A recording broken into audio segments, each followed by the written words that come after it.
Good morning बच्चों। चलिए बात को आगे बढ़ाते हैं। अब देखते हैं संचार के प्रकार।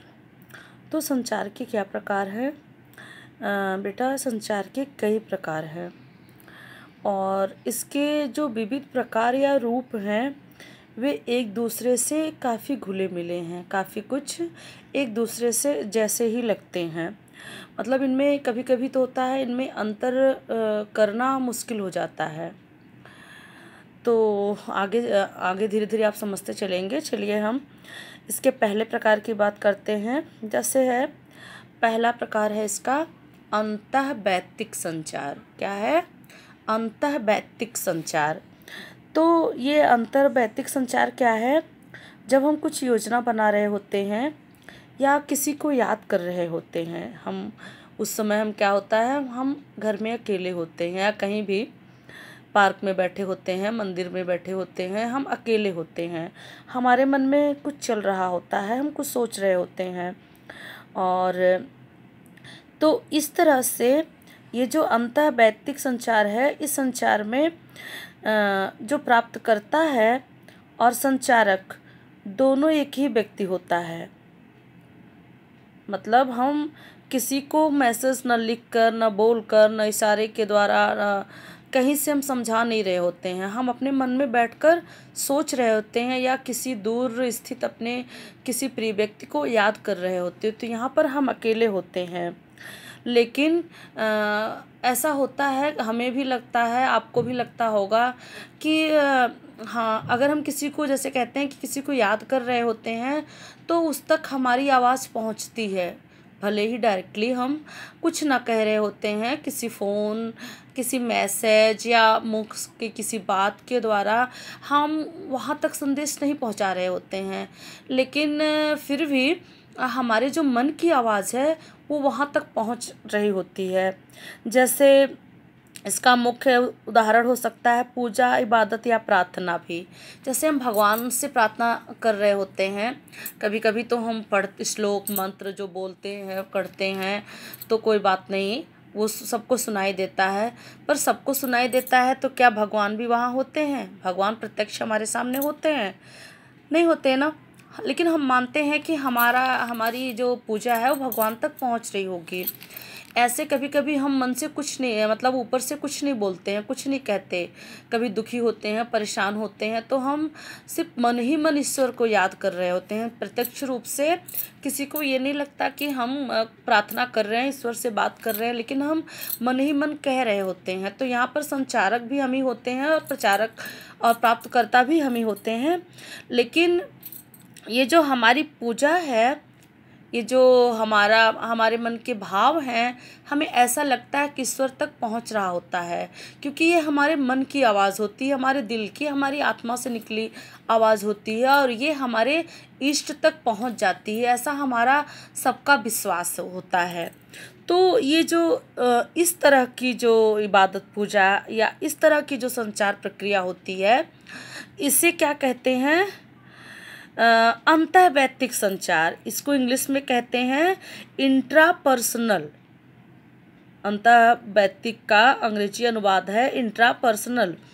तो यहाँ पर हम अपने अकेले बैठकर अपने प्रिय को किसी को याद करते हैं और ऐसा लगता भी है कि वहाँ तक याद हमारी पहुँच भी जाती है, क्योंकि उसको भी हमारी याद आती है। या कभी कभी हमें ऐसे ही किसी की जनरली ऐसे ही किसी प्रिय की याद आती है तो हमें लगता है कि हाँ, उसके साथ कुछ गलत तो नहीं है, या वो हमें याद कर रही है, वो हमें याद कर रहा है, अपना बच्चा, भाई, माता पिता, किसी को भी, तो वो आवाज़ हमारे तक पहुँच जाती है। तो ये जो संचार प्रक्रिया है, जिसको बिना कुछ कहे, बिना किसी तार के द्वारा, बिना किसी माध्यम के द्वारा हमारी जो मन की बात होती है दूसरे तक पहुंच जाती है, आत्मा की बात, जैसे कहते हैं ना कि एक आत्मा का दूसरी आत्मा से जो रिलेशन होता है, तो ये इस तरह से जो बात जाती है उसे क्या कहते हैं? अंतःवैयक्तिक संचार प्रक्रिया। और दूसरा होता है अंतर्वैयक्तिक संचार प्रक्रिया। दूसरा क्या है? अंतर्वैयक्तिक संचार। तो अंतर्वैयक्तिक संचार क्या है कि इसमें अकेले नहीं होते हैं, यादों के द्वारा नहीं होता कि याद करके पहुंचाना है अपनी बात। यहाँ पर दो व्यक्ति आपस में बात करते हैं और वे परस्पर एक दूसरे के आमने सामने होते हैं। दोनों व्यक्ति एक दूसरे के आमने सामने होते हैं और एक दूसरे से अपने विचारों का आदान प्रदान करते हैं, तो इसे अंतर्वैयक्तिक संचार कहते हैं। इस संचार प्रक्रिया में फीडबैक तुरंत मिल जाता है, मतलब हमने अपनी जो बात कही उसका उत्तर हमें तुरंत मिल जाता है, क्योंकि वो प्राप्तकर्ता बिल्कुल हमारे सामने होता है, निकट होता है, तो उसका रिप्लाई भी तुरंत आ जाता है। जैसे इसका एग्जाम्पल परिवार हो सकता है, क्योंकि परिवार में लोग एक साथ बैठते हैं, बातें करते हैं, अपनी बात रखते हैं और अगला उसका जवाब देता है, तुरंत उसका रिप्लाई आता है। इसके लिए भी हमें एक कौशल की ज़रूरत पड़ती है कि हम परिवार में भी अपनी बात कहकर उसका रिप्लाई कैसे लें। हम अपनी जो बात मनवाना है तो हम अपनी बात कैसे मनवा सकें, इसके लिए भी हमें एक कला आनी चाहिए। चलिए इसके बारे में बाद में बात करेंगे। अगले टॉपिक की बात कर सकते हैं, क्या है समूह संचार। समूह का मतलब आप जानते ही होंगे। तो जब एक समूह आपस में, मतलब एक व्यक्ति नहीं, दो व्यक्ति नहीं, कई व्यक्ति आपस में विचार विमर्श और चर्चा करते हैं, तब यह समूह संचार होता है। समूह संचार का उपयोग समाज और देश के सामने उपस्थित समस्याओं या बातचीत या बहस के द्वारा हल करने के लिए किया जाता है। जैसे एग्जाम्पल के तौर पर आप ले सकते हैं, विधानसभा या संसद की चर्चा समूह संचार का एक अच्छा उदाहरण है। या किसी समिति या पंचायत के लोग समूह संचालन के द्वारा किसी निर्णय पर पहुंचते हैं। जैसे आपके यहाँ बच्चों की, छात्रों की मीटिंग हो और आप अपनी बात रखो तो फिर लिया जाए। जैसे आपके यहाँ हाउस कंपटीशन होते हैं या हाउस के जो वो आपको बैच मिलते हैं, वो नेम मिलते हैं, पद दिए जाते हैं, तो इस तरह से आपकी मीटिंग के द्वारा होता है। तो ये क्या होता है, समूह संचार में आता है। फिर अगला टॉपिक है आपका जनसंचार। तो जनसंचार क्या है? जनसंचार का ये संचार का सबसे महत्व और अंतिम प्रकार है।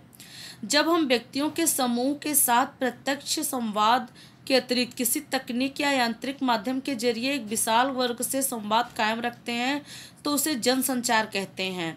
मतलब हम आमने सामने बैठकर बात करते हैं, वो तो सही है, लेकिन जब हम इसके द्वारा भी, क्योंकि हम आमने सामने कितने लोगों से बात कर सकते हैं, 100, 50, 200, 300, 1000, इससे ज़्यादा तो सभा एक साथ इकट्ठा नहीं हो सकती।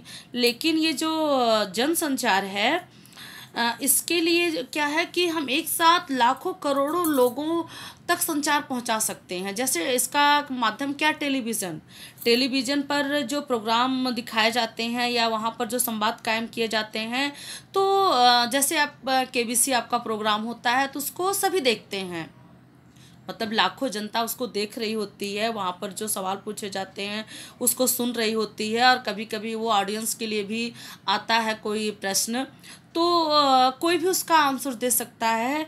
तो ये जो संचार है, ये क्या है, जनसंचार में आता है। और इसके जो माध्यम है क्या है, जैसे रेडियो, अखबार, टेलीविज़न, इंटरनेट आदि आते हैं जनसंचार के माध्यम में। जितने इलेक्ट्रॉनिक उपकरण हैं सब जनसंचार के माध्यम में आते हैं। इसके अतिरिक्त प्रिंट मीडिया भी, अखबार भी, पत्र पत्रिकाएँ, ये भी आ जाते हैं जनसंचार में। तो कहने का मतलब ये जो जनसंचार है, ये प्रक्रिया, इसका रूप बहुत विस्तृत हो जाता है, इसका परिवार बहुत विशाल है। तो ठीक है बच्चों, अभी के लिए इतना ही प्रकार ही। अगला हम टॉपिक आपको जनसंचार की विशेषताएं बताएंगे। जनसंचार को व्यापक रूप से थोड़ा सा समझना है, तो जनसंचार समझने के लिए हम अगली वीडियो में बताएंगे। चलिए, धन्यवाद।